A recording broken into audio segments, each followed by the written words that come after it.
حياكم الله واهلا وسهلا بكم. الموضوع اللي عندنا اليوم هو هذا فان الجنرال،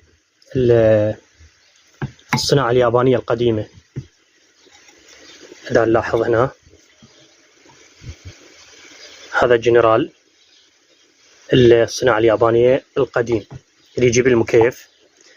إذا نبدل البوربرنات، هالبوربرنات اللي بدلناهن، هذا الرقم اللي موجود هو 6202 اللي موجود هنا هذا الباكيت الجديد 6202. هذا الرقم اللي نوضح على الشفت لازم يتنظف بالبداية قبل تركيب البوربرن، وتقعد البوربرن تخلي لك بوشة أو بورية تكون مناسبة داخل البوربرن، يعني بهاي الطريقة، يعني يكون الطرق بهذا الشكل هنا على الداخل أثناء التركيب، ما يكون على البوربرن من الخارج.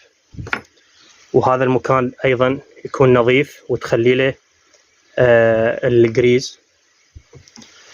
يبقى عندنا الاتجاه، عندنا الاتجاه القصير وعندنا هذا الاتجاه الطويل. هذا يكون للريشة اللي هي تسحب الهواء من الداخل المكيف للراديتر الخلفي، تكون باتجاه الأسلاك، يعني بهاي الطريقة،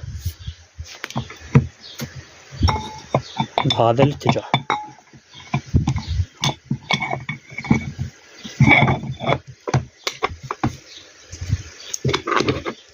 هذا الاتجاه،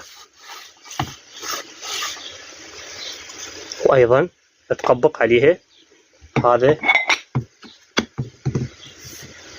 وتخلي البراغي اللي موجودة اللي هي حجمها، هاي الحجم مالتها، هذا الحجم ماله 7.5 إذا نلاحظها. التنظيف للشفت يكون هذا الكاغر جام أيضا، ولازم تستخدم السبراي لتنظيف الشفت، ولازم هذا الجريز، هاي النوعية اللي موجودة بالمحلات، حتى يكون عندك نظيف الشفت والبوربرن راح يقعد عندك بسهولة. طريقة استخراج البوربرن أيضا بداخل القناة موجودة فيديوهات قديمة، احنا مصنعين فخة لسحب البوربرن. عندنا هاي الفخة اللي احنا صانعينها بهاي الطريقة. هنا يكون البوربرن بالشفت وأيضا تسحبها، وعندنا هاي الفخة الثانية